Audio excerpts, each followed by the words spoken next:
Cloud kitchen मध्ये जेव्हा 100 रुपये येतात त्या हा. 100 रुपयातले 28% ते 32% मध्ये स्विगी झोमॅटो कट करतात.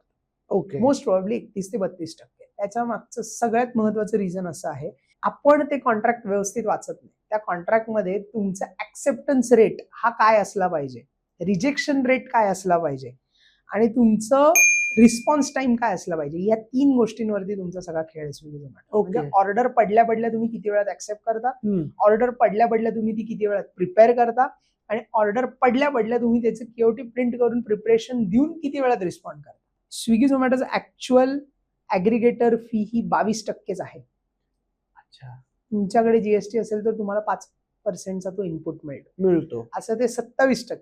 हम्म. Mechanism fee 1 to 2%. ओके. आणि बाकीची सगळी तुमचं जर रिजेक्ट झाली, कंप्लेंट आली किंवा काही झालं तर हा. तो जो काही ARR ऍडजस्ट व्हायचा आहे तो त्याच्यामध्ये ऍडजस्ट होतो. म्हणजे जवळपास तुम्ही जर 100 रुपयाची गोष्ट विकली हा. तर 30 रुपये स्विगी घेऊन जाणार आहे. बरोबर. मग तुमच्याकडे 70 रुपये येतील. म्हणजे 70 रुपयात तुम्हाला सर्व्ह करायचंय. येस.